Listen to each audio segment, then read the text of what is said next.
Salut à tous et toutes. Jeudi 13, c'était la grève dans l'éducation nationale. Les chiffres de grévistes ont été historiques. Il y a eu plus de 75% des profs du primaire qui ont été en grève, 68% des profs du secondaire. Les vies scolaires dans certains établissements ont été en grève à 100%, ce qui a entraîné la fermeture des internats. Les AESH étaient aussi en grève, les infirmières scolaires ou les assistantes sociales. Bref, tout le monde était dans la rue pour dénoncer le protocole sanitaire intenable du gouvernement. Comme tout le monde a pu le voir, la succession de ces protocoles sanitaires a été une catastrophe pour les enfants. Mais elle a aussi épuisé tous les personnels et elle a rendu la vie des parents un enfer. Blanquer a dit qu'il voulait pas fermer les écoles, mais en fait les écoles, elles se sont vidées d'elles-mêmes. Et par contre, la surcharge de travail, elle a été énorme. Comment on peut faire son métier dans ces conditions? Blanquer a dit « On ne se met pas en grève contre un virus ». Mais c'était contre lui qu'on était en grève, contre sa politique. En 2020, Macron avait dit « On est en guerre contre le virus ». Nous sommes en guerre. Mais si on avait vraiment été en guerre contre le virus, il aurait fallu réquisitionner les locaux publics ou privés qui sont vides, construire de nouveaux locaux, recruter du personnel, fournir du matériel de protection. Mais en fait, rien n'a changé. Les profs malades ne sont plus remplacés, tout simplement parce qu'il n'y a plus de remplaçants. Rien n'a été appris pendant cette crise. Et la politique du quoi qu'il en coûte, elle n'a pas du tout concerné les écoles, comme d'ailleurs elle n'a pas concerné les hôpitaux. Ah ça c'est sûr, il y a eu de l'argent public qui a été distribué, notamment pendant le plan de relance, mais il a surtout été distribué aux grandes entreprises du CAC 40 qui ont continué de faire des profits assez avantageux.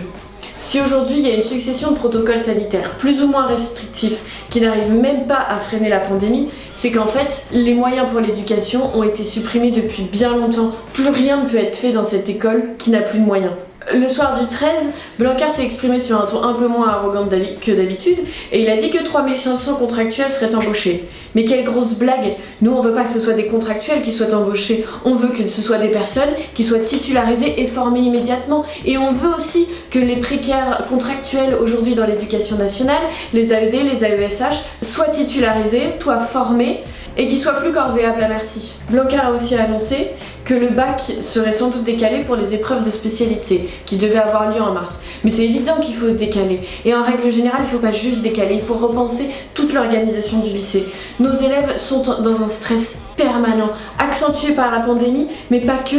La sélection à l'université, le manque de place dans le supérieur fait qu'en permanence ils sont angoissés et nous, en tant que profs, on ne peut même pas les rassurer. On exige immédiatement la suppression du bac Blanquer, la suppression de Parcoursup, la fin de la sélection à l'université et plus de place dans le supérieur. Nous, les personnels d'éducation, on sait faire notre métier. On sait ce qui est bon pour nos élèves. Ce qu'il faut, c'est que l'école, elle soit gérée par les personnels d'éducation, avec les élèves, avec les parents d'élèves. Comme dans toute la société, c'est aux travailleurs de décider. Dans certaines académies, dans certains établissements, la grève va se poursuivre cette semaine. On rejoindra massivement la grève du 27, qui est une grève de tous les travailleurs, du public ou du privé. Nous, on y défendra nos élèves, des moyens pour l'école et pour les services publics en général, et bien évidemment l'augmentation de tous les salaires. C'est pour ça qu'il faut qu'on s'organise démocratiquement dans des AG, mais aussi dans des collectifs et dans des groupements interprofessionnels pour discuter des suites qu'on peut donner au mouvement.